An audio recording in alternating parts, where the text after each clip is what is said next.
Big news for anyone who loves the history of D-Day. Matt McLachlan Battlefield Tours has just launched a brand new tour that visits the D-Day beaches and lots of other sites in rural France, and all from the comfort of a luxurious cruise on the Seine River. Now, we ran this tour in 2024 and it was a huge success. It sold out in a matter of weeks. So now we've rolled it out again for 2025. But this time, there'll be 3 departures in June, July and September, giving you 3 times the opportunity to join us. The cruise is on board the luxurious Amadeus Diamond and begins and ends in Paris. Over 8 days, you'll enjoy the history, scenery and culture of the beautiful Seine River. But as an exclusive offering just for our passengers, you'll enjoy 2 full days touring the D-Day landing beaches in both the US and British sectors, plus daily seminars on board the ship that unpack the history of D-Day. And like all our tours, you'll be hosted by one of our expert historians who'll bring the story of D-Day to life. And if you've been on one of our tours before, you'll know that our historians really are the best there is. This is an exclusive cruise and places are extremely limited. Visit battlefields.com.au to book your place today. Hey, true crime fans. Tired of ads interrupting your gripping investigations? Good news. With Amazon Music, you have access to the largest catalog of ad-free top podcasts included with your Prime membership. After all, ads shouldn't be the scariest thing about true crime. To start listening, download the Amazon Music app for free or go to amazon.com/ad-free true crime. That's amazon.com/ad-free true crime to catch up on the latest episodes without the ads. When it comes to weight loss, no 2 people are the same. That's why Noom builds personalized plans based on your unique psychology and biology. Take Brittany. After years of unsustainable diets, Noom helped her lose 20 pounds and keep it off. I was definitely in a yo-yo cycle for years of just losing weight, gaining weight, and it was exhausting. And Stephanie. She's a former D1 athlete who knew she couldn't outtrain her diet, and she lost 38 pounds. My relationship to food before Noom was never consistent. And Evan, he can't stand salads, but he still lost 50 pounds with Noom. I never really was a salad guy. That's just not who I am. Even through the pickiness, Noom taught me that building better habits builds a healthier lifestyle. I'm not doing this to get to a number. I'm doing this to feel better. Get your personalized plan today at Noom.com. Real Noom users compensated to provide their story. In 4 weeks, the typical Noom user can expect to lose 1 to 2 pounds per week. Individual results may vary.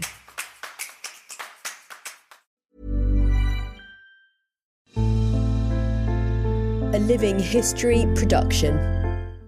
I'm Matt McLachlan. And I'm Pete Smith. We're battlefield historians who love nothing better than getting out and walking the ground where great battles in history took place. And now we'd like you to come with us. Every week, BattleWalks will take you to one of the great battlefields of Europe. As we walk the ground, we'll dig through the pages of history. We'll uncover the secrets of the battlefields, and most importantly, we'll tell the stories of the people who fought and died there. Welcome to BattleWalks.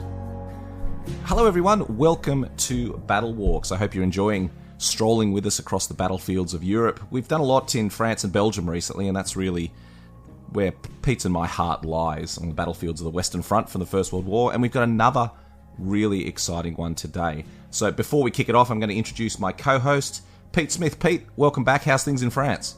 Hi Matt. Cold. The temperature's dropped again. We thought that spring had sprung, but we seem to be back in deepest, darkest winter at the moment, so a little bit of snow today, unusually. I always love it, mate. Every time I talk to you, I do hark back to the troops who served in exactly that area during the First World War, who went through exactly the same thing. We spoke a few weeks ago about Bullecourt with fresh snow falling on the 11th of April.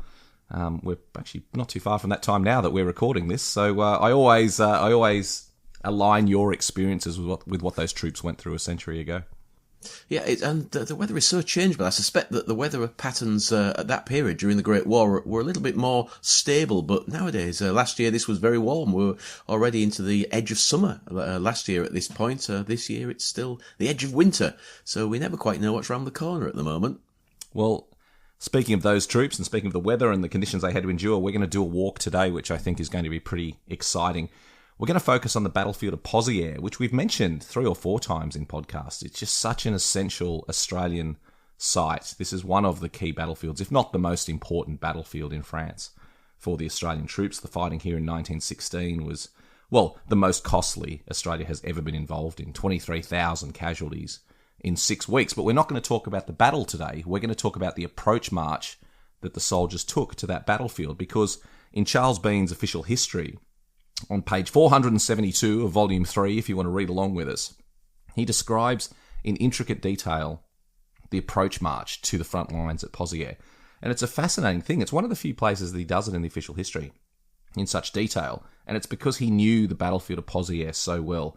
He said that only Pozieres and also the battlefield at Krithia in Gallipoli were the two battlefields that he crossed the most during the actual fighting. So because of that, he had an incredible knowledge of what it was like to get up to the front line of Pozieres. So when he wrote the official history, in amazing detail, he wrote what the experience was like for the soldiers as they went up to the front line. So that's what we're going to do today. A little bit different. We're going to read from the official history, and then we're going to talk about what you can see on the ground and relate it to the words on those pages. So it's going to be a good one, isn't it, Pete? It is indeed, and I quite like this idea of actually reading from the official history and then adding to it by explaining what we can see today if we're walking in the same route. I mean, sometimes we can't quite walk in exactly the same route, but we'll do our best, and describing what's around us and what there is to see that is relevant and was mentioned in the war diary. So there's really 3 parts to it. We're going to talk about what the troops saw at the time as we get it from the official history. Then we're going to talk about those sites today, what's still there and what's changed. And I should say a lot of this hasn't changed. It's remarkably similar to what the troops saw, minus the destruction and trenches, of course. And then we're also going to talk about what we see as we walk and what we've done from our experience. So it's going to be really great. I've done this walk several times. It's fascinating. I've done it with the official history in hand, even though it's a big old bulky book. And it's just absolutely brilliant. So we're not going to go into too much detail about the Battle of Pozieres at this stage. We'll do that on a later podcast. But the quick summation is it was the first Australian action of the Battle of the Somme. It started on the 23rd of July, 1916, and it went until the early days of August.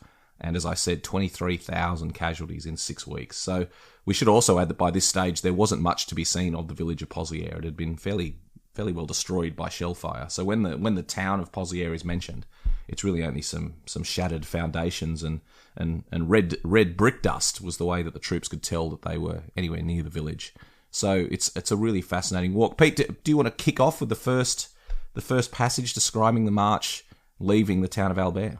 Okay, so I'm just going to describe where we are. So we're just going to be talking about Albert, the approaches to the front line, remembering that the Battle of the Somme started on the 1st of July. We're now at the 23rd of July, so there's already been an awful lot of action taking place in this area and an awful lot of men moving toing and froing. So this is what Charles Bean had to say.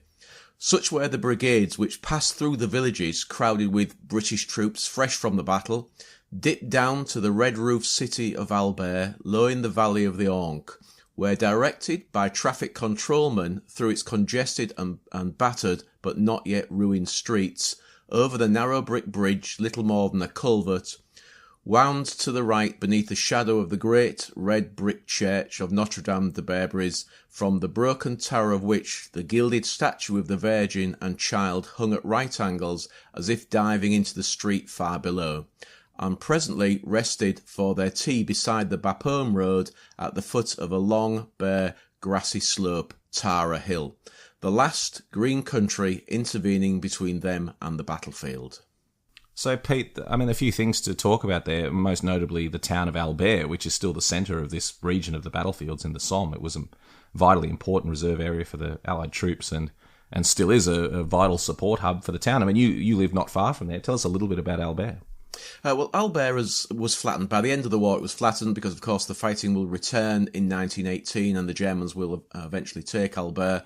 So it was basically needed to be completely rebuilt. I don't think there's anything, actually, that we can say for certain that building is a remnant. It's very difficult to tell. Some of them have been refronted, but the majority were totally destroyed. At this period, it's not totally flattened. It's very badly damaged. As we can tell, the Madonna and Child, this very famous gilded Virgin Mary dangling over the town. It took on almost a life of its own in the fact that a myth grew around it. All the soldiers saw it. My grandfather sent postcards home of it. Australian soldiers knew it well, would have bought postcards, and like a lot of people, they made a nickname for it. Matt, can you remember what that nickname is? Yeah, it was always called... So this is a statue of the Virgin Mary holding the baby Jesus, and it was leaning at a precarious angle over the square, as Pete said. And it was invariably called the Leaning Virgin or the Crooked Virgin, but the Australians called it Fanny Durack, after the famous Australian swimmer of the time, because the statue looked like she was about to dive into a pool, and so they called her Fanny Durack, which I love the Australians always giving their flavour to everything that went on. And interestingly as well, the town itself, Albert, a French name, but we get a little bit of an insight into how the soldiers pronounced the names, and obviously they weren't too concerned with the French pronunciation, because, famously the town of Ypres, up in Belgium, they called Wipers. But this one, I've seen several references to the town, and the Australians just abbreviated it, and they just called it Bert. So that suggests to me that they were calling it Albert, not Albert. So I love the Australian flavour that comes through all these places. I think my grandfather would have known this as Albert as well. It would have definitely been Albert. So Bert for short. I'll see you, mate, in a couple of weeks. We'll be back in Bert. So it's a fascinating place. And the church is still there, Pete, which is great, with a completely reconstructed Virgin and Child on top of the tower. Yeah, there was even some debates when they were rebuilding it whether it should have the Madonna and Child still dangling over the town, whether that would be a memorial in its own right. And I think quite rightly the townspeople said, no way, we want it rebuilt as it was. And it was a very French attitude, this attitude of we want our country, which has been destroyed, put back exactly as it was. It will be as if it was never destroyed. It will be as if they never came, as if the Germans never came here and did all of this damage. So there was a real drive to try and get as much as possible back as to how it had been before the war. I've always thought it's interesting, the reconstruction of the French villages and the Belgian villages. In many ways, to me, reflects really what the soldiers were going through as well. When these towns rebuilt themselves, they said, we want to remember, we never want to forget. This was a vital part of our history, what we went through, but we don't want it to define us. And I think that was really the same struggle the soldiers were going through, that they wanted to remember their war service and what they'd done and what they'd contributed. But they didn't want it to be the feature that defined them for the rest of their life. So I always think that there's a neat little link between the experience of the soldiers and the experience of the villagers who came back to their shattered towns. I'm just going to go off on one of my little tangents here. Many years ago, I took a gentleman on tour who had something in his wallet he wanted to show me, wrapped up in a piece of what was obviously First World War hanky, a green service hanky. And he said, Pete, have a look at this. We're in a bar. And he unwrapped it. And he said, as he's unwrapping it, he said, I've got a toe in here. And I thought, oh my Lord, what on earth has he got? Somebody's toe in here. Anyway, he opened it up. And he did have a toe, but it wasn't a toe from a person. It was a toe from a statue. And he said, could we pop into the basilica in Albert? He said, because my grandfather actually picked this up from the basilica. It had been blown off one of the statues, and he carried it for the whole of the war as a good luck symbol in his wallet. And I just want to see if there's a statue in there with no toe. And now, sadly, there wasn't. Because it was so badly destroyed later on in the war, I think everything went in the end, and so there was nothing there. So we wandered about with this toe, looking at all the statuary in there, seeing if it would fit, but it didn't, sadly. But a great story, and I said to him, what a fantastic little souvenir. And you were going to talk about someone who was in Albert at the time of the war as well. You've got a quote for us about what it was like to be in the town of Albert. Yeah, I have. One of my favourite books, a gentleman called Ernest Shepherd. He was a sergeant major in the Dorset Regiment. And just before the Battle of the Somme in the March of 1916, he'd been billeted in the town, which I found fascinating in its own right. I thought the town would be too heavily shelled at that period for soldiers to be billeted there, but he wasn't. He was billeted there. So I'm just going to read a little excerpt from his diary, which was turned into a book. Our artillery shelled Pozieres this afternoon. The enemy retaliated by shelling Albert at 10 p.m. They are shelling as I write, and unpleasantly close to my billet. We are too near the church to be healthy. I found out today that this billet has had 3 shells in the back rooms. They're blown away, and I'm not surprised as the house is on the crossroads. And the enemy can register their guns very easily on the crossroads, as they are always shown on maps and always fired on in the hope of catching transport, etc. Also, we are close to the station. So a little later, just a paragraph later, we returned and got back to the billets at 1 p.m. In the afternoon, I had a good walk around the town, over to the church, a terrible wreck, to the square on Peron Road, and through numerous roads back. I was surprised to see how much of the town had been shelled all around. My impression before on passing through was that only the areas around the church and the railway station had caught it all, but the houses, etc., are low to the ground. I saw the enemy have shelled every street practically throughout. The houses are mostly standing. Round the church and station is a good imitation of Ypres. He'd served in Ypres, so he knew what total destruction looks like. The features of the Madonna and Child on the church are gradually dropping lower by inches. The French say when it falls, the war will end.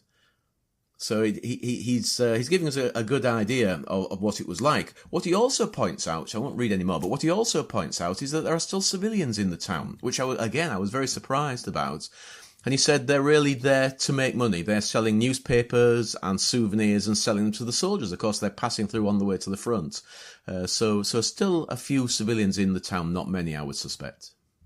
It was a fascinating time in that era before the Battle of the Somme really kicked off on the 1st of July, and obviously once that occurred, the place was changed forever. Something else we should mention from Charles Bean's quote. Now, the interesting thing about these quotes is you may struggle in this audio format to keep up with exactly what he's saying because incredible long run-on sentences, Pete. That entire paragraph was one sentence. And I think it just reflects Bean's just connection with the place and his desire to get across the feeling of what it was like, that he just talks about here's what the soldiers were going through in very long sentences. So bear with us with that. But one thing he mentions very late is the foot of a long, bare, grassy slope, which he called Tara Hill, the last green country intervening between them and the battlefield. And Tara Hill is, of course, still there. And I must say, Pete, when I've done this walk before, I have not started in the town of Albert like the soldiers did because it's busy today and it's a little bit difficult. Normally what I do is drive out and park. There's a little cemetery at the foot of Tara Hill, and normally I park my car there and begin this walk actually out in the fields. Have you ever done this walk, Pete, from the town itself? I haven't. I haven't actually been over Tara Hill. I go a different route, and I was going to mention it. It's another route that the soldiers used, and it takes us straight into Bicor, which we're going to talk about. And it's an optional route, and the soldiers definitely use it. The transport went that way quite often. So I often wonder, as we kind of walk up the road, up the saddle with Tara on the right and Usna on the left. It's just a saddle, so the road runs in this low bit between two high pieces on the hill. And I've often wondered why they went that way, because there are options, and it takes them they become very visible to the enemy, to the Germans, as they crest the top. So I think it was only really used in the dark. I can't imagine anybody going over the top of this ridge in the daytime. Bean is going to describe going over it, but when I walk, I prefer to use a different route to the right, which takes you directly into Bicor. But both are good, but walking on the side of the main road, as you will have experienced, Matt, it's not brilliant. It's a fairly busy road. It's a Roman road. It's straight as a die, and a lot of lorries use it as a shortcut rather than go on the motorways because you have to pay tolls on the motorways. Well, when I've done this walk a couple of times, I've parked next to the little cemetery, had a look at the cemetery, then ducked around behind Tara Hill. You're right what you say about the troops being exposed, and Bean also mentions at another part that in his book about newly arrived troops who came to Albert would actually creep out of the town and they'd scramble up on their bellies onto the top of Tara and Usna hills and look out and see the flashes and the flares and the flash of artillery in the distance and the cacophony of battle, knowing that they very soon, within a day or two, would be in the heart of that. And imagine what that must have been for troops. Even the experienced troops who came from Gallipoli would never have seen anything like what they were seeing on the Western Front. So I always think about that when I'm in this area. But the ducking around the back of Tara Hill, this is not a particularly interesting part of the walk, but it's what gets you started, and it leaves your car in a good spot that you can find it when you get back. But as you say, that walk back along the main road is not particularly great either. But this is what we've got to do today to walk in the footsteps of the troops. So why don't I describe now the next section of this passage, talking about what the troops experienced as they went around to Tara Hill. So he's talking specifically here about the 1st Division coming into the battlefield, into the line just before the Australians attacked on the 23rd of July. So there's a lot of references. When he talks about the battle or previous fighting, he's talking about the early fighting on the Somme from the 1st of July onwards. So there's been 3 weeks of heavy fighting. So he's talking about the Australian troops first coming into the line just before, I think it was at the 19th of July that this was written.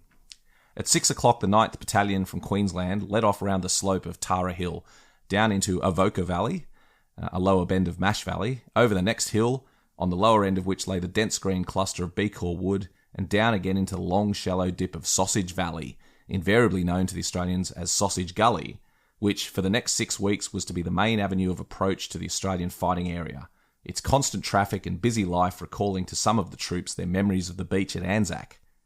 The route here used by transport was not a regular road, but a bare track worn by thousands of wheels passing around the edge of Beacour Wood and then skirting the western side of Sausage Gully not far from the Great Chalk mine crater south of La Boisselle. Thence for a mile along the bottom of the valley, winding between a sea of old shell holes, past line after line of old German trenches, the scene of famous but entirely forgotten fighting of a fortnight before. Troops passing through this area by day were immediately struck by the fact that it was flayed of most of its former covering of grass, the white chalk earth or red-brown soil showing bare and crossed in every direction by hundreds of dust tracks. The outlines of the trenches and the old shell holes were worn down by recent bombardments and by the feet of thousands of men. In wet weather, every track and shell hole grew slimy with white or red mud. So, Pete, what an evocative description of this really important feature that we know as Sausage Valley or Sausage Gully to the Australians. Again, a few things to unpack here in one very long sentence. So the Australians are walking through Beacour Wood. They're heading down into Sausage Gully, which reminded a lot of them of the beach at Anzac, as he said. So they're named for Gallipoli. So it reminded them of being back on the beach at Gallipoli at Anzac Cove. And then, interestingly, past the great mine crater south of La Boisselle, which is today known as Lochnagar Crater, and it is, of course, still there. And before we talk about that, I want to add a little footnote that Bean actually adds a footnote, which is, again, paints another picture. He says, this crater is further south of the one that visitors to the Somme may have seen right beside the main road. So isn't it interesting that Bean, writing this several years after the war, he's writing in the early 20s, actually probably by the mid-20s by this stage, is referring to the fact that visitors going to the Somme see a big mine crater on the side of the road, but that's not the one that he's referring to. Interestingly, that mine crater on the side of the road is no longer there, and the big one he refers to still is. So, wow, a lot to go through. Where are we going to begin, Pete, with all this? Well, I'm just going to start off by talking about the actual road that he's describing here. Because one of the sadder aspects of this is normally when we're talking about roads, we can actually follow that road. But these are not roads. There were no roads here. These were tracks made by the military that curved up Sausage Valley and around the edge of the wood at Beacour. So there's nothing there. We cannot follow them exactly because there are no roads. Well, you can, but you have to hope that the farmer has got no crops in. Then they're quite happy there is a right to roam in France, so we can follow the routes. So very often you can follow the route exactly, but you're not following any kind of trackway or road. There's nothing there whatsoever. I think one of the things that we need to really get into our head, that description of it looking like Anzac Cove, and you're thinking, well, hang on a minute, that's got the sea behind us, and so it's very different. What they're actually talking about is the amount of everything that we have here, of supplies, of transport, of people, of wounded coming and going. It's just a very, very unbelievably busy thoroughfare. It is one of the four main routes onto the Somme battlefield, and for Australia, it is the only route onto their battlefield for the fighting at Pozieres. So that's the first thing to kind of envisage what it was like, just crowded with people moving backwards and forwards, and so was an ideal target for German guns. And they're always trying to find it. They're always trying to get their shells onto this roadway. We should mention as well the name Sausage Gully. That was so named because early in the fighting in the Somme, the Germans had some observation balloons at the head of the gully, and so did the British troops. They look like sausages, so they called it Sausage Valley. But of course, there's another valley just across the road. So if you've got one on this side of the road called Sausage, what are you going to call the one across the road? They called it Mash. So the two valleys were Sausage and Mash. And then the Australians, as always, putting their spin on it, referred to it almost universally, as Bean says, as Sausage Gully, like they did everywhere they went. They rarely use the name Valley. You know, when you go to Gallipoli, even though the main cemetery there is now called Shrapnel Valley Cemetery, don't think for a minute that the Australians referred to it as Shrapnel Valley. To them, it was always Shrapnel Gully, and it's just a bit of a standard nomenclature thing of the Australians during the First World War. Really quite fascinating. But what else are we going to talk about here, Pete? So many amazing things. So let's start with Beacour. Let's start with you mentioned the walking around Beacour Wood and the town of Beacour. Tell us about that. Well, Beacour town, there isn't one really. It's just a chateau. There was a chateau there. The town's a little bit further back. The chateau was still standing. And in fact, the nature of this landscape just here, there's a dip in the land and it's just hidden behind a little bit of a ridge. So Bicourt Wood and Bicourt Chateau were in fairly good nick. So the wood, normally when we're talking about trees, especially during the Battle of the Somme, and we talk about a wood and we talk about the trees in the wood, I always make the comment there's no trees there, the trees are completely gone. In this case, the trees had not gone. This still had an element of a leafy glade aspect, and it will lead you into Sausage Valley. The chateau, which has been rebuilt, and that's another interesting aspect because most of the chateaux in this area were not rebuilt at the end of the First World War. They were already on their last legs, and I think effectively the landowners took the money and ran and didn't rebuild. This chateau has been rebuilt. It's now a sports centre and it's a civic building. But it's been rebuilt, very similar to as it had been, perhaps not quite as big as it had been. During the fighting, the cellars and the buildings were used as an aid post, and there was the Australian 2nd Divisional Field Ambulance was actually based in the cellars there. There are some absolutely superb photographs of the men actually working in the cellars held by the Australian War Memorial. So that's well worth trying to dig those out and have a look at those. In fact, I've got a copy. We'll add that to the Facebook page that we have for the podcasts. So the chateau is still there. You can go and have a look at the chateau. The wood is still there. So you actually do get a little bit of a feel of what it was like. But what we can't do after that is head up on the road because there isn't one.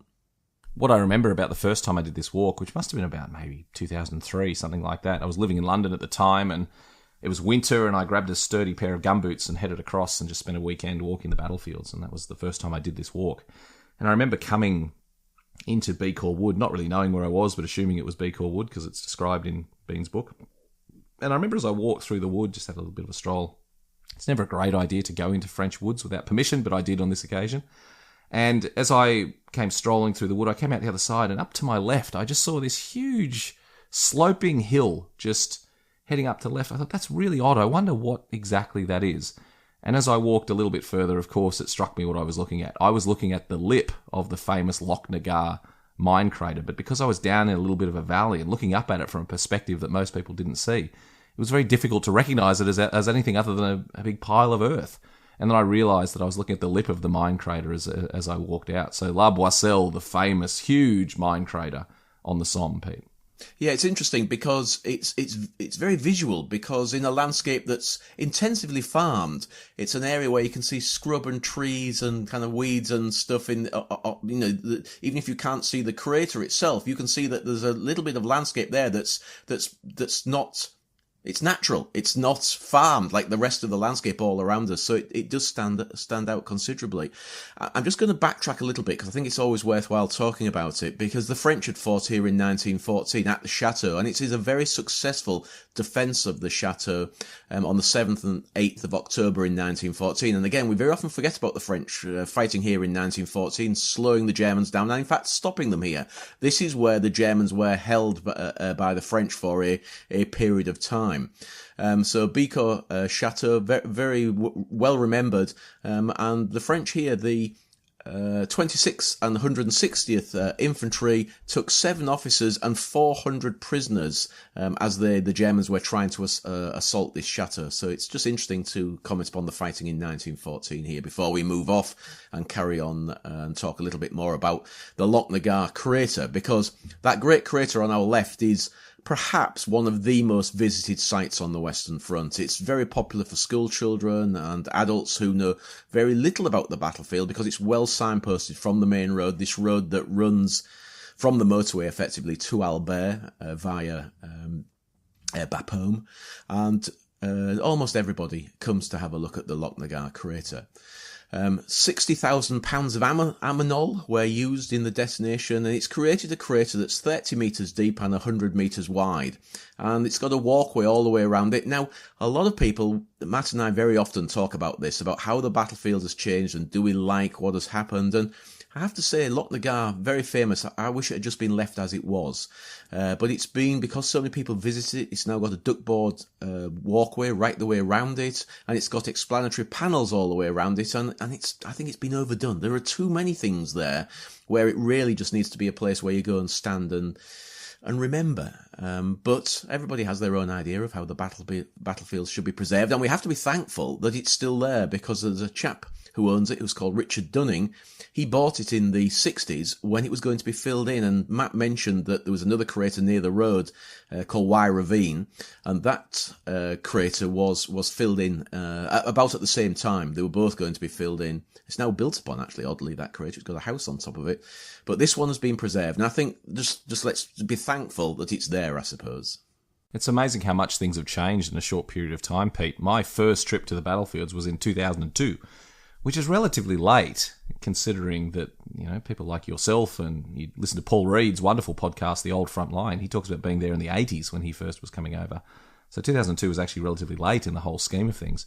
But even then, if you went out to Lochnagar, there weren't many people there, and you could scramble down to the bottom, and I got my photo taken in the bottom of the crater, and there was nothing there. There was no signpost. There was nothing. It was just this incredible crater, and it really does. I don't actually think it needs much more. It speaks of the horrendous violence that created it. The thought that this mine was detonated beneath the German lines, and the thousands of men that were killed, and the fighting which then took place on each side of the crater as they pushed forward towards the village of La Boisselle. It's pretty emotive stuff, and I don't think you need too much more to understand exactly what went on. Interestingly, the very few times I actually lead tours these days, I don't take the groups to Lochnagar anymore. I take them to Hawthorne Ridge mine crater, which is not too far away, and which only very recently has been made accessible by adding a pathway and clearing it out quite a bit. And it is much more in its natural state, and you can walk down to the bottom of Hawthorne Ridge crater. And I find Hawthorne Ridge tells a much better story because it's simply been, there's not as much work has been done on it. So I don't take people to Lochnagar anymore. I take them to Hawthorne Ridge. What are your thoughts about that, Pete? Yeah, no, I agree entirely, and I do exactly the same. I think one of the issues as well is because of where it is and the success and the fact that coaches can now be parked alongside of it at the busy periods. I've driven up there, and there are 6 coaches of school kids there. Well, thankfully, it can now take 6 coaches at a squeeze, but that many number of people all running around the lip of the crater makes it just distracting. Now, I'm not saying I actually enjoy that the people are coming. I mean, thankfully, those school children hopefully will take something away, and it will lead them to be interested and continue that interest in the Great War into their adult lives. But it still is just too many at one location. It'll be interesting to see what happens when we all get back to touring again after we've got rid of this terrible disease, and whether we will get the numbers that we had. I suspect we will eventually, and hopefully people will still visit the site. But yeah, there are alternatives, and I think that's the key. There are alternatives if you don't want to be in a place that feels slightly almost too touristy now. One of the other issues I've had, Pete, I don't know if he's still there, but the last couple of times I went there was a bloke who had a little van set up, and he was selling artefacts that he'd found on the battlefield. And as much as I tried to tell people on the coach not to buy anything, someone would always invariably come back with a grenade or something that was going to give them all sorts of problems when they tried to get on their flight home. So, again, I'm not a big fan at all of people that go out and pilfer the battlefields and then try to sell it to tourists. So I'm always happy to stay away from any little people trying to set up little markets in battlefield relics. But I don't know if that guy's still there. He is. Thankfully, it's a lot more regulated than it used to be. In fact, he had to be properly regulated to remain there, and he has a little hut that's probably fairly professional now and things sorted, and so it's not like it used to be again. Things have moved on. Things have changed. But you're right. I think there's an element of it being slightly distasteful when people sell things found on the battlefields. But he also sells other little souvenirs especially for the students to pick up and take home. The other thing that's good about, that is very good about La Boisselle Crater is it gives you a wonderful view of this ground we're talking about. And if you can't actually walk up Sausage Gully because there's crops in the field, you can stand on the lip of the crater and have a brilliant view straight up the gully from a perspective that lots of photos were taken as well. So you can do a then and now comparison of what it was like with all the troops going up and down. But it's a fascinating area, and this is probably the central point of it. If you want to stand in the footsteps of the Australians and march in the footsteps of the Australians as they approach the killing fields of Pozieres, then Sausage Gully is certainly the place to do it. Pete, let's talk a bit about now that the next passage, which talks about the artillery positions, because of course, when you find an area that is sheltered like this gully was from observation and from a little bit from shellfire, it's not just men and infantry and supplies that are stored there. You also get artillery as well. So let's hear what Bean had to say about the artillery batteries in Sausage Gully. So they are going to be directly below us, and as Matt said, one of the reasons if you're doing this tour, if you're wanting to follow in the footsteps, you really have to go to Lochnagar to get that view. It is a fantastic view up the valley, so we can walk Into the valley, there is a road that runs past Lochnagar, so we can walk into the valley and be actually in the base of the valley. If the seasons are right, we can then walk up the valley, and we're walking into where all of these guns are. So this is Charles Bean. Near the crests were numerous field batteries in their firing positions, while across the main track lower down the valley were ranged 4 old 4.7-inch guns, whose blasts constantly shocked troops or transport marching up and down the valley, and was stated to have blown more than one unsuspecting rider off his horse. Lower down still were the emplacements of heavier guns, mostly covered with those loose canopy of netting in which tufts of dried raffia had been tied to screen the monsters below from the observation of enemy aircraft. Isn't that a fascinating account? Just firstly, very descriptive. You feel like you're almost there, but I love the idea of the 4 old 4.7-inch guns. These are the guns that were taken off Navy ships normally and pressed into service as artillery pieces. Pretty old and pretty loud. And the idea that troops, as they were marching up, had to walk straight past these things blasting away. And as Bean says, it was stated to have blown more than one unsuspecting rider off his horse. You can just imagine the concussion as these big old things went off. And then a little bit further down the valley, the really big artillery guns screened with netting to keep them hidden from enemy aircraft. Again, Pete, the one thing I always come back to that we can never fully comprehend, particularly when we visit the peaceful battlefields today, is the noise. The noise of war. And it was one veteran I spoke to from the Second World War, when he was talking about the fighting in North Africa around Tobruk. He just said the noise was unbelievable. And you speak to Vietnam veterans and they say the same thing. When a battle is going on, it's horrendous, the cacophony that accompanies it. I think what's rather horrific about these, especially the 4.7-inch howitzers, because that's what they are. They're howitzers. They fire on a very high trajectory because their shells are going to try and drop into the enemy's trenches.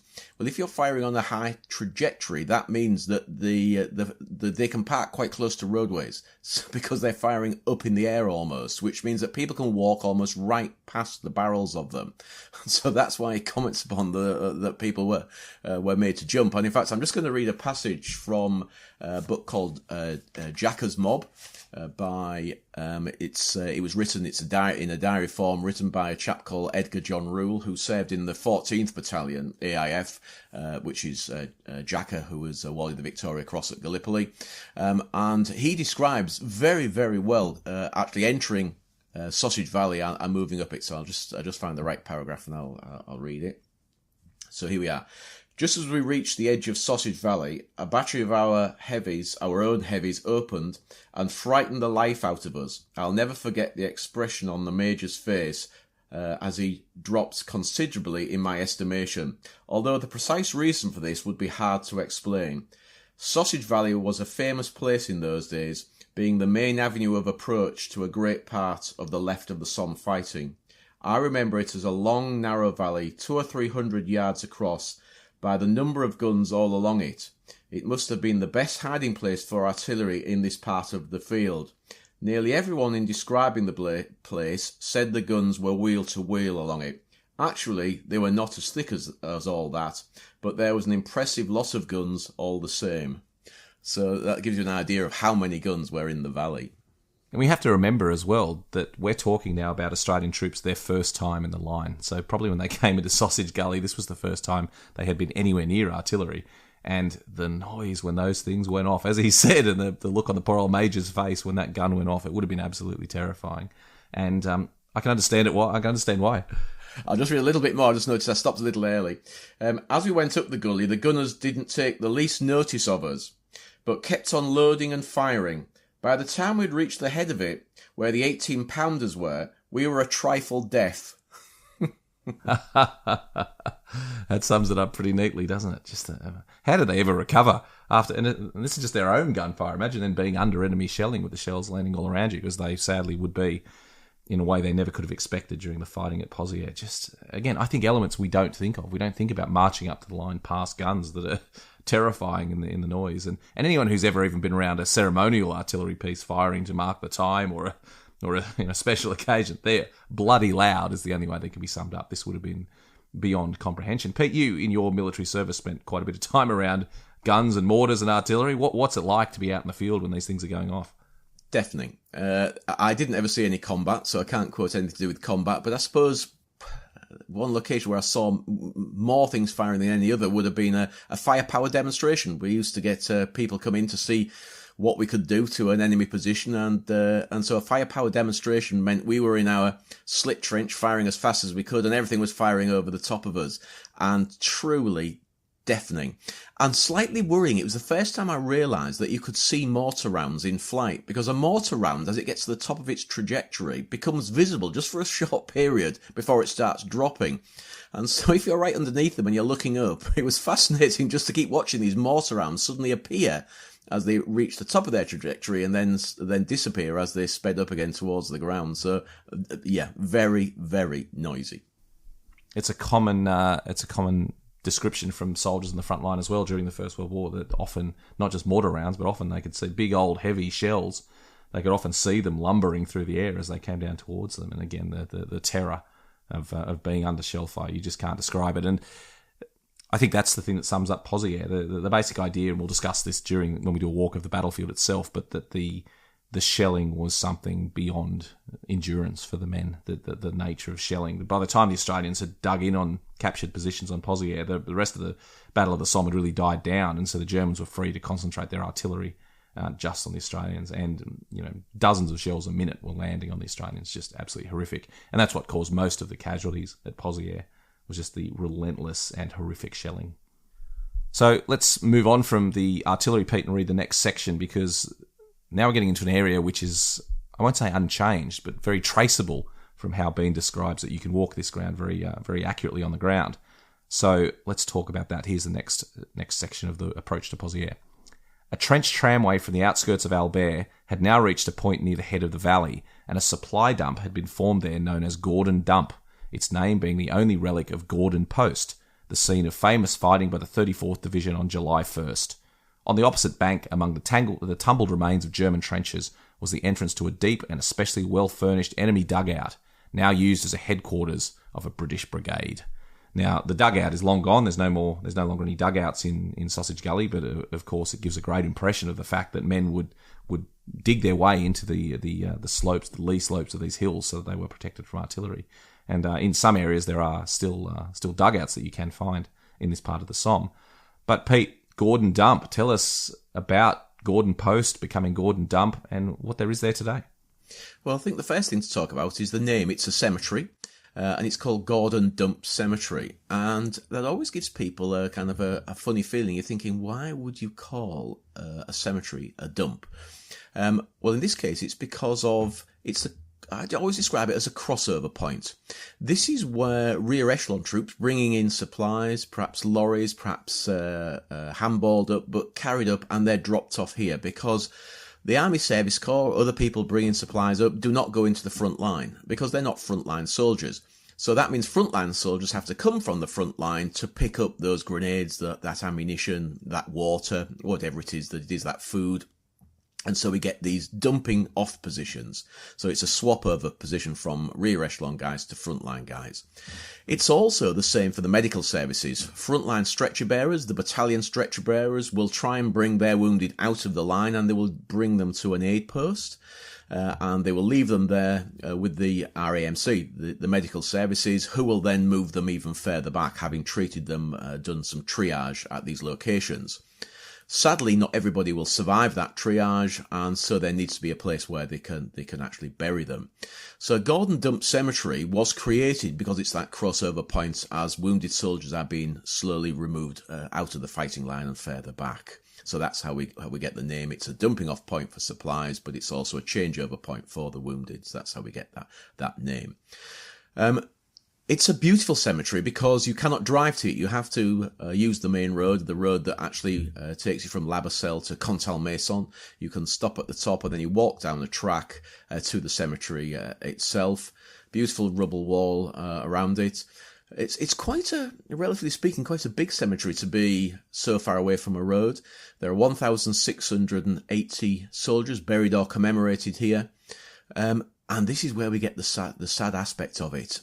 The original cemetery, where the medical services were burying people, there were only 95 soldiers in that cemetery. So it originally was a very small battlefield cemetery. 95 soldiers, almost all of them Australian. 91 of the 95 are Australian, so we can see when this cemetery really was being used.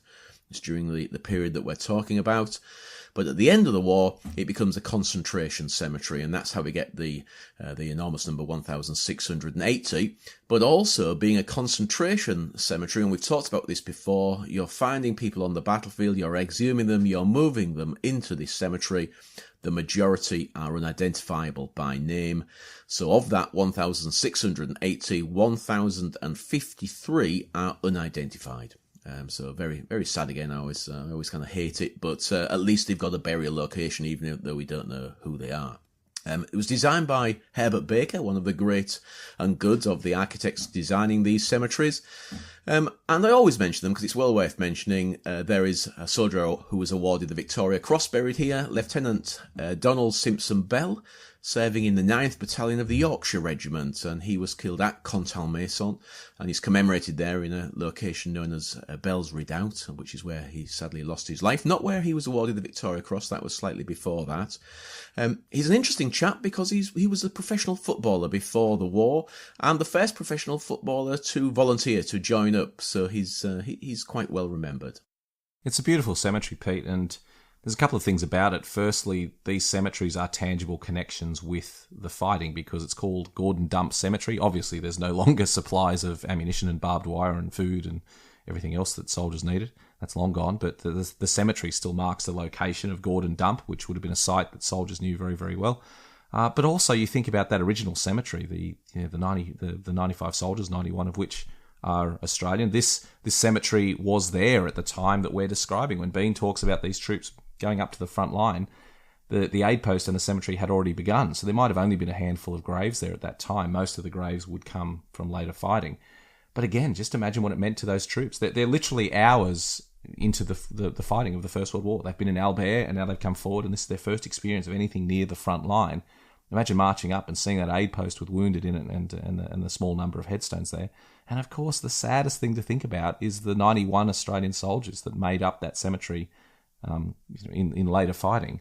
Those men probably marched past it on the way up to the front line. So imagine, they obviously couldn't have known it at the time, but many of those men that walked up there were actually looking at their own burial place as they went past. So I always think about that. And in fact, it was only a couple of years ago that I first went to Gordon Dump Cemetery the way you're supposed to. We actually pulled up. Someone wanted to visit we were on a tour, and someone wanted to visit a headstone there. I think it was Adam Bloom, actually. I think the Blooms were there, and a fan, good friends of the show, Adam and his family.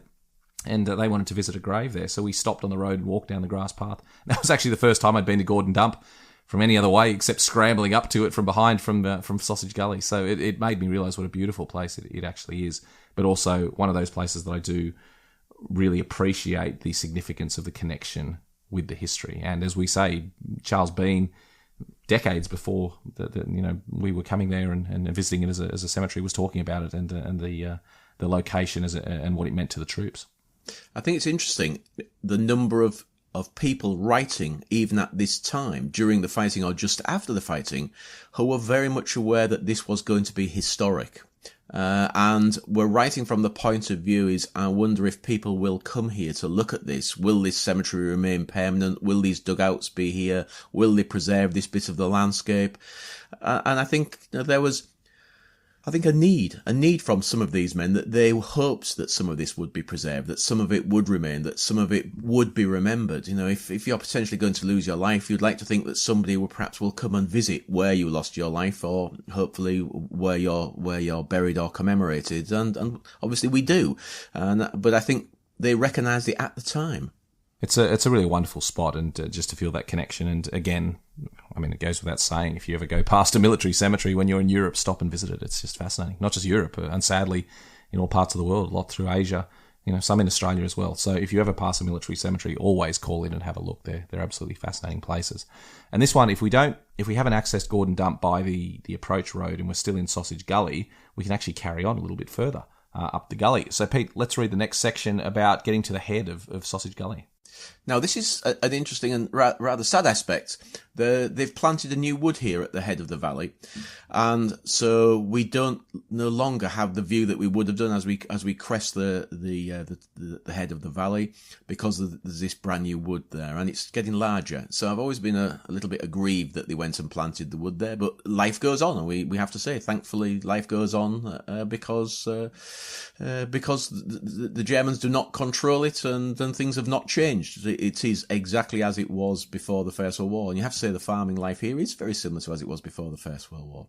Anyway, I'll continue reading Bean's description. Sausage Valley ended at a crossroads which came from Labusel and was allotted as an alternate route for the Australian troops and their transport. And I'm just going to interrupt this account. So that is the road. That is the road. If we'd been driving along the road, that's the road that you would have driven in on. Its farther or northern side was protected by one of those low natural banks or litchits which are common in the chalk country of England or France, formed not by intention but by the result of hundreds of years of ploughing, which has gradually altered the surface level of the fields, sometimes causing stretches of road to be sunken or the sloping countryside to be terraced with steep scrubby banks separating several expanses of ploughland. This particular bank was just sufficient to give partial protection to men behind it. A wayfarer coming across the battlefield by day saw over it the hilltop reaching bare and almost level for a mile, to where a line of ragged copse straggled across a wide sector of the horizon, and the back gardens and orchards of Pozieres. So that's the end of his account, and sadly that's the view we don't have.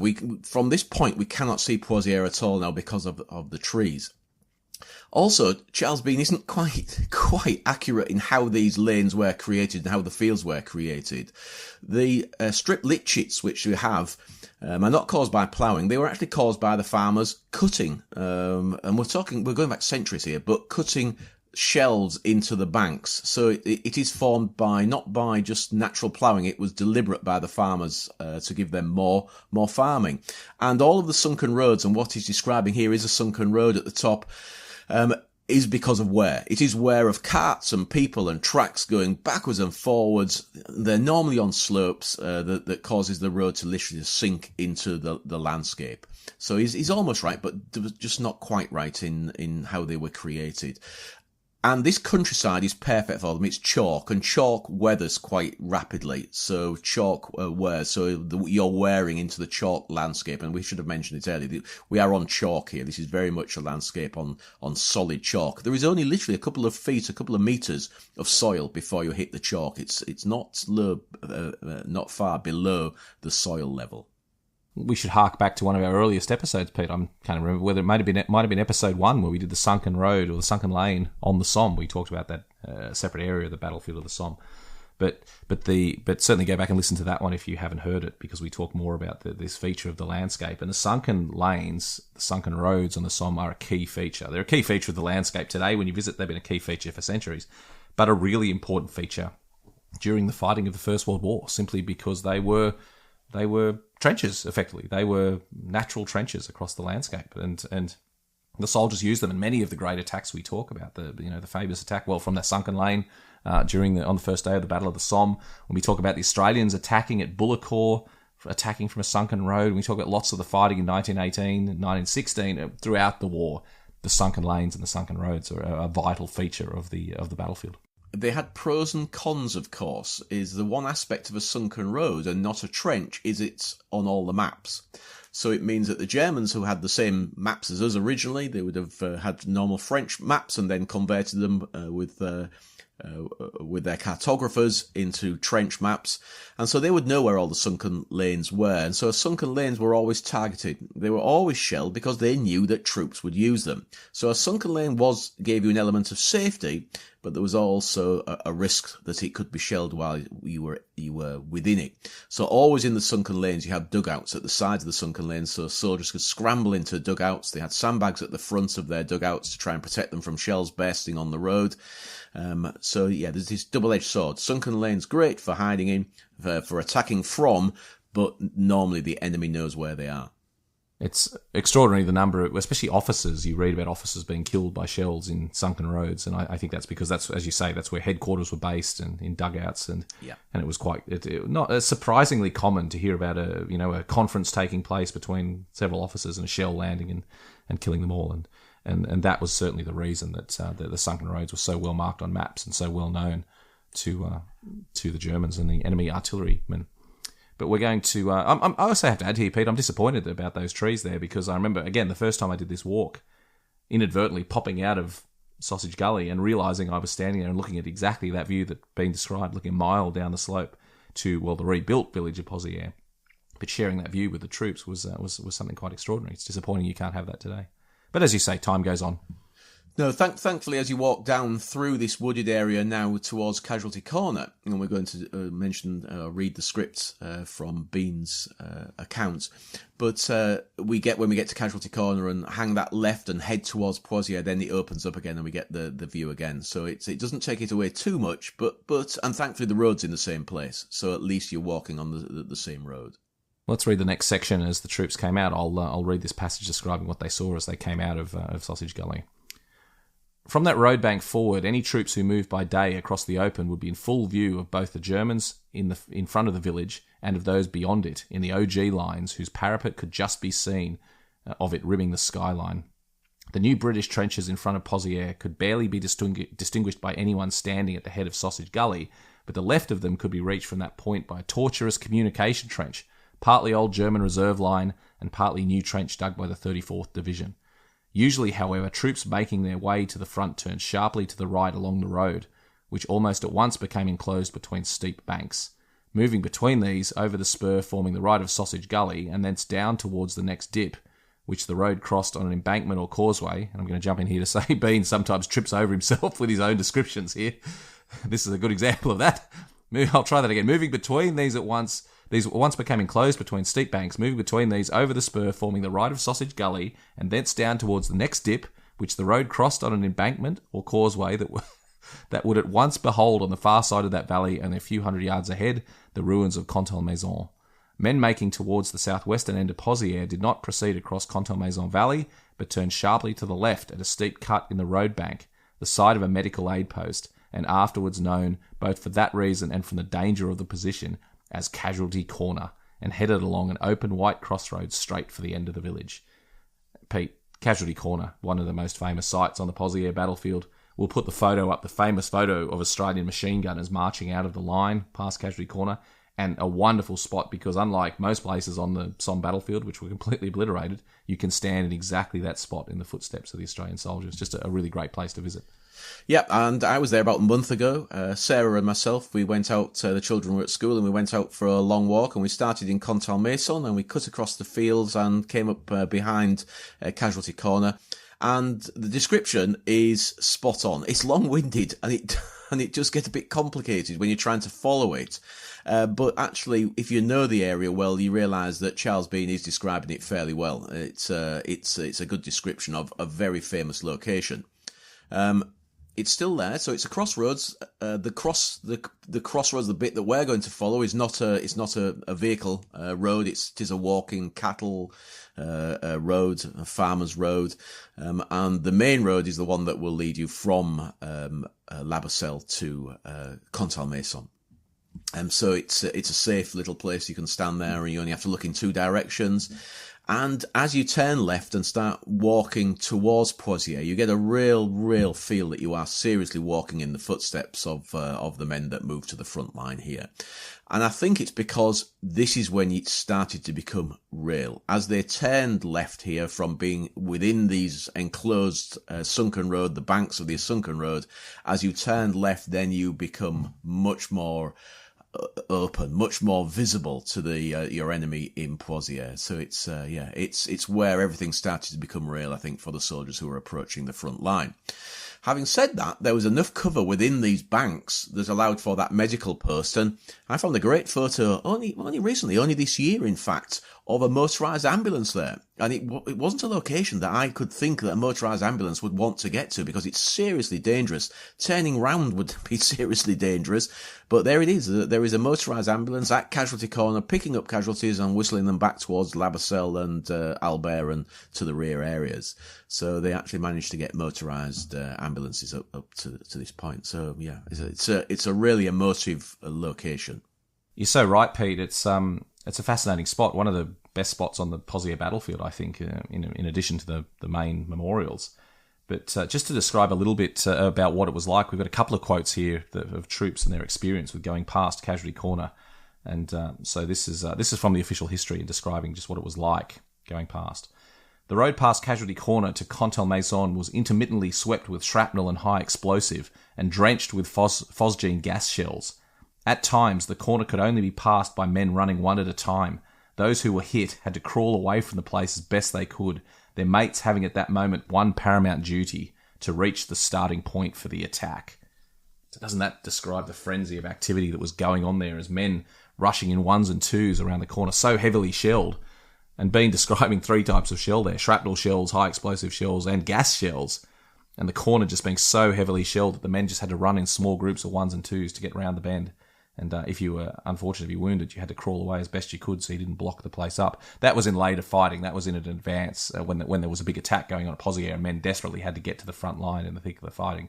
But it just gives a great indication as to why it was called Casualty Corner. And Pete, you've got another quote, I believe, describing what the troops experienced there. So this is Jacka's Mob again by Edgar John Rule, and he's describing being at exactly the same location. Here we halted for a while to allow each party to pick up its proper interval for the next ahead. While we waited, we watched one long stream of wounded men coming back on stretchers, and the whole way along the track we passed the walking wounded. One shell-shot case stood out in my mind. He came along, the picture of terror and trembling from head to foot. His leg trembled so much that they just about carried him, and that was all. When we got going again, we reached a road which turned to the right, so this is them hitting the main road to Contalmaison. For quite a long way, it had a Hessian screen beside it to prevent the Hun from seeing too much, and further along it developed into a sunken road where some Aussies were living. Now this is Casualty Corner. In this road we walked on what seemed to be firm mud, but when you lifted your foot the mud rose again beneath your sole like India rubber. Later we found out the cause. A few hundred yards further on, we turned to the left into another gully, so this is them turning left and heading towards Pozieres, and followed it along for about 800 or 900 yards. Halfway up this gully was brigade headquarters. Right alongside it were a couple of captured German field guns with Black Watch written on them. That's a Scottish regiment. Then we were told to get into a communication trench, and our bombers were directed to follow one particular company, and on he goes, heading up to the front line. And this is where he starts to see casualties and wounded men and dead men on the track. So it's a great description and starts to give you a feel of what it was like as you headed towards Pozieres. And let's carry on now, Pete, because we're going to head into that sunken track that leads directly towards the village. And again, walking exactly in the footsteps of the Australian troops. And every time I walk this stretch of ground, I just think about the numbers of men that were killed and wounded here. So tens of thousands of Australians marched up this laneway, this sunken track towards Pozieres. And so many of them just didn't come back. This is an extraordinary place to walk in the footsteps of the Aussies. So, Pete, why don't you read what it's like to walk up this track? This road led through a wide, shallow depression, really the head of Contalmaison Valley. Out of view of the enemy, in the gentle slope on its right, half a mile forward, there opened out the white quarry known as the Chalk Pit, in which had been established a small forward dump of grenades and other medical aid post. So the Chalk Pit, Peter, again, one of the most significant sites in the battlefield. Every Aussie knew it, and many of them mentioned it. It's a little bit disappointing today. It's a bit of a garbage dump today. You can't really go in there. But just, again, an iconic spot on the Pozieres battlefield. Yeah, it irritates me actually when you go down there. It has altered. The quarry was continued to be used when they started rebuilding the villages. Then the quarry was used again, so it was a much bigger quarry. But still, it should be preserved. And actually, if you read the signage outside of it, it says it's a nature reserve, but we're not allowed to go into it. And I think it's a great shame. It has been tidied up. It was a bit of a rubbish dump, and I suspect a lot of the rubbish is still there. But it now says it's a nature reserve. I think they could do an awful lot more with this, and I wish something would be done with it to allow us to actually go and have a look, because it was a spot remembered by almost everybody. Everybody that fought at Pozieres went past it, near it, picked up ammunition, was wounded and lay there waiting to be evacuated. So it's a very, very well-known spot, and is commented upon on almost every first-hand account of the fighting will comment upon the quarry. We've also just passed the concrete bunker, which is very easy to miss. It's on the right-hand side as we walk towards Pozieres, and it's one of we don't get very many concrete bunkers in this part of the battlefield, so it's nice to see a concrete bunker. It was obviously used as I would suggest a policing point where an officer or a group of officers would be policing who was coming and going from there. It's no firing positions. It is just a place where you could shelter from the shell fire, and it's right on the edge of the track.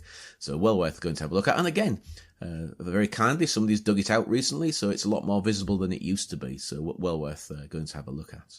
Yeah, it's a bit of a funny one, isn't it? It's really like a concrete dugout. It's a combination of the two of them. It's dug into the bank. So it's not really a freestanding pillbox or bunker like you see. It's really a reinforced dugout. So perhaps a headquarters or an aid post at some stage during the fighting. But it's not mentioned. Bean, earlier on in our quote, Bean did mention a large dugout, but this isn't the one he's referring to. That was further back in Sausage Valley. But of course, there would have been dugouts and bunkers and various emplacements along just about every stretch of this road. So it's fascinating. There's still one left. Yeah, it is, and we can only guess as to what it would be. But I get the feeling just where it is that it may have been used just for monitoring who was coming and going. Because remember, they were checking that people weren't running away and checking that people who were being evacuated honestly had been wounded. And I just kind of it gets that feel of almost a sentry position, looking at who's coming and going along the road. Certainly well worth looking at. We're not too far from Pozieres now. We get to the chalk pit, and we're entering a very famous section of the road. So this is the last of our section on the approach route to Pozieres. This is what Bean had to say about the last section of road. It's last, but certainly not least in importance. This is what Bean had to say. A quarter of a mile beyond this, he means beyond the chalk pit, in a low bank some distance to the right of the road, had been cut a narrow chalky niche, serving as a battle headquarters for a battalion. 200 yards north of this point, the road became slightly sunken and ran on between low banks into the trees of Pozieres. In this sunken track, sometimes known later as Dead Man's Road, the troops repulsed in former attacks had tended to congregate. The new British lines before Pozieres, with their one or two short avenues of communication, narrow irregular trenches cut through the turf and the brown topsoil, ran out into its banks. And it's still fairly similar, Pete, as you come up here. Again, the aptly named Dead Man's Road. Just imagine the weight that carried as you marched into the line at Pozieres. And by the time the troops got here, they knew they were in the thick of the action. And as described there, the British had dug trenches leading out of the road at this point to lead into their attacks on Pozieres. Because Pozieres had been attacked earlier during the Battle of the Somme. We think of it as an Australian action, but the British had been here before us and had dug a lot of trenches and had some pretty heavy fighting in this area. And again, imagine coming through there and finding that men milling around. Men who were repulsed in former attacks. So an attack had gone in, half your battalion was wiped out. Men retreated, but then they didn't know where to go. They tended to congregate, and this was a feature of the war. Again, we don't really think about it. We think of troops knowing what they're supposed to be doing and taking part in these gallant actions. But often, if an attack was not successful, the troops would retreat and then simply gather around. What are we supposed to do next? Waiting for orders. And they would obviously do that in a safe place, and this was one of those places. Another one that is similar is the railway embankment at Passchendaele, where a famous photo was taken of Australian troops sheltering in the embankment. That was after the attack had been unsuccessful. The troops had pulled back out of the line, and until you could organise them, they tended to gather in whatever safe place provided them a measure of protection. And so this was certainly one of those points. It was also during the Gallipoli campaign a bit of an issue for the British that Aussie troops would go up and fight But if the attack was not successful, they then tend to come back down and just mill around on the beach. So the perspective from the British was that the Australians were shirking a little bit by not pushing on into the line. But I think that's greatly unfair. That the idea is that troops, especially if they've lost their leaders, in every battlefield of every war, those troops will tend to leave the line and congregate wherever they're safe until they get further orders. I also think that everybody wants to be the best that they can be and likes to think they are. And so you get British regiments vying against each other constantly, saying, oh, it was their fault. No, it was their fault that this didn't work. And I think it's a good thing because it enhances the esprit de corps of each individual unit and makes you try and work better together to have success. I think it's fascinating. The thing that these things that perhaps we don't think about, the layers of fighting during the First World War, is these troops have trained together and they've trained with their officers and their leaders to be the best fighting unit they could be. But that all goes very, very wrong when they suffer casualties. And if they lose their officers, it can be difficult for the men to regroup. That would change later in the war. The troops in every unit, and not just the Australians, the British as well, became quite expert at leading themselves as they lost their leaders. But particularly in this earlier fighting, it could be quite devastating for those troops, so they would assemble in this area of Dead Man's Road. But this is also the point where the communication trenches cut into the sunken road. Communication trench is a trench that leads to the front line as opposed to running along the front line. And this is where the troops would then fan out and head out into the killing fields of Pozieres, an amazing spot whenever you walk it, just to think, as you just approach the town and the road is less sunken and you come to the main road of Pozieres, to just think that at this point troops were fanning out and heading out into those killing fields from which many of them would never return. It's an emotive point, Pete, isn't it? It is indeed, and very, very obvious to see where that's happening, because as you're walking, you suddenly, as your head starts to rise on the crest, and you think, well, I can see the whole of Pozieres now, and so that means the whole of Pozieres can see me. So roughly you can work out where the trench is fanned out. I mean, you can use a trench map, you can actually pace it out, you can use now technical gear like Linesman, we've mentioned it before, which actually puts you on the position on a map, on a handheld device, so you can see exactly where you are. And but nowadays you can do that. But literally, it's how I enjoy walking the battlefield, is just thinking, well, now I'm visible, so I must be in a trench from now on, so left and right, you can work it out quite easy. And very often you can just about make out where the trenches were, depending on what farming's taken place in the fields around you. You can also tell what was going on in the minds of the troops at this point, that once they finished their approach march, this is really the end of the approach march and the beginning of the fighting proper, that they're now going into proper trenches, they're getting ready to fight. And there's always, to me, it's a bit of a telltale spot here, because the number of times I've found things in this area left behind by the troops. And I think just about every time I've been here, you find some pretty remarkable things. And you know why that is. This is the point where the troops are discarding gear that they've decided they don't need, or someone's been wounded, so they're taking the gear off him, or wounded are coming out of the line, so they're stripping gear off them before they carry them back. But I think at these points, these transition points, as you mentioned earlier, Pete, it's where you do tend to find quite a lot of relics, because it's a natural point for troops to discard anything they don't need. Perhaps their entrenching tool was damaged on the way up, or so this is the spot they'd get rid of it before they go into the line proper. So last time I was there was a Mills bomb, a hand grenade just sitting in the soil next to the, in the side of the road. I found an Australian entrenching tool. The blade off the entrenching tool was there. It's remarkable, just the little bits and pieces you find that tell the story of what was going on the ground. It is. Interestingly, going back to the book I'm quoting from, Jacka's Mob, the 14th Battalion dumped their blankets. They had rolled blankets on their packs, and literally a guy came along and said, "Mate, you're not going to need that. You are not going to be wrapping yourself in a blanket anywhere around here. You're going to be fighting until you leave. You will not be sleeping. You will not need your blanket. Get rid of it." It's also the middle of the summer, so the temperatures don't drop to a horrendous. Well, hopefully they don't drop to a horrendous level. So they dumped their blankets there, threw their blankets away into the paddocks. It's an area, I think, that if you, I've often walked along the tops of the bank here in the fields on either side, because I've long had this ambition to find an Australian Rising Sun badge on the battlefield, and it occurs to me that if I was going to find one anywhere on the entire Western Front, this stretch of ground is probably the most likely point to find it, just because of the number of men that were either killed or wounded and had their jackets taken off at this point, and just the sheer number of traffic that came through here and the number of casualties that occurred. I've been unsuccessful so far, but I know that down at Le Tommy Cafe in Pozieres, which will feature in a future podcast, there is a number of Rising Sun collar badges that have been found in this area. So bring us to the end of the walk, Pete. It's a remarkable spot. It does indeed, and I'd just like to add that in 20 years of living here, I've still not found one, and I look. The race is on. I was at, again, one of our little tangents, but in about, I think it was 2013, when I was at Gallipoli. I was not leading the tour, but I ran into one of our tour groups, and they were quite excited that on the battlefield of Krithia, which was a relatively small action for the Australians compared to what went on at a place like Pozieres, one of the passengers on the coach was very delighted that he had a collar badge from an Australian soldier in his hand that he'd found on that battlefield, which is obviously an extraordinary relic, the most important thing. And, you know, we always say on this podcast that we don't encourage people to collect things from the battlefield. But I tell you what, if you are fortunate enough to find an Australian Rising Sun badge on the battlefield, you are more than welcome to keep that and treasure that as a relic. Quite extraordinary. So I'm going to continue looking out for it in the future, but so far no luck. But that really brings us to the end of the walk, Pete. We've now done the full approach route from Albert all the way to Pozieres, and when you do this walk, please do it at some stage when battlefields are open and you can walk.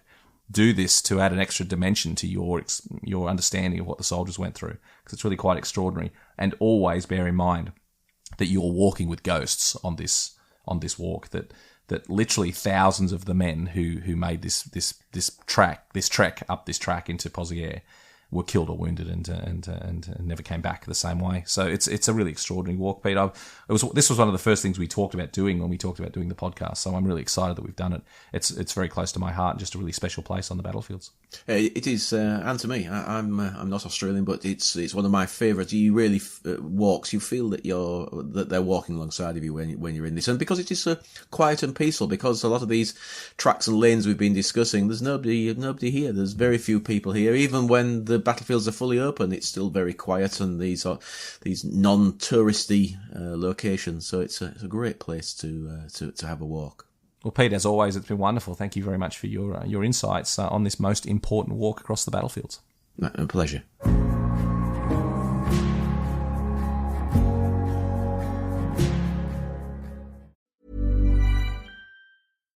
Warm days and chilly nights and mornings means now is the perfect time to schedule a $99 heating and cooling check with the 5-star experts at Crop Metcalf. That's right, for just $99, the Crop Metcalf 5-star technician will check both your home's heating and cooling system for one low price. Call today and get peace of mind no matter what the weather is tomorrow. 1-800-GO-CROP or visit cropmetcalf.com. And remember, Crop Metcalf is the one with 5 stars. Crop Metcalf, home of the 5-star technician and proud partner of the Washington Nationals.